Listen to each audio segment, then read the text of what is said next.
માની લો કે તમારી જે શરૂઆત છે બરાબર છે એ માત્ર તમે 2 પ્રોડક્ટથી કરી હતી ને આજે તમારી કંપની છે કયા લેવલે પહોંચી છે? આજે તમારું જે ગોલ હતો કે ભાઈ અહીંયા સુધી પહોંચવું છે તો ત્યાં સુધી પહોંચી ગયા તમે?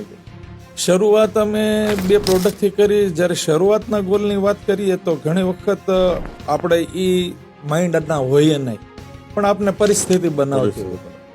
તો અમે જ્યારે સ્ટાર્ટ કર્યું 2 પ્રોડક્ટ, તો અમને એવું સપનામાં પણ નહોતું કે અમે 50-60 પ્રોડક્ટ બનાવશું, ઓલ ઇન્ડિયામાં જઈશું. અમે જે તે સમયે 2 પ્રોડક્ટ લઈને નીકળ્યા તો એવું હતું કે ભાઈ આપણી આજીવિકા માટેનો આ વિષય છે, બરાબર. પણ અમે માર્કેટમાં નીકળ્યા, લોકો અમને એક્સેપ્ટ કરતા ગયા, લોકોએ અમને સપોર્ટ કર્યો, કસ્ટમરે યુઝ કર્યું. કસ્ટમર સુરતનો વાપરેલો યુપીની અંદર રહેતો હોય તો યુપીથી અમને કોલ આવ્યા, બિહારથી આવ્યા.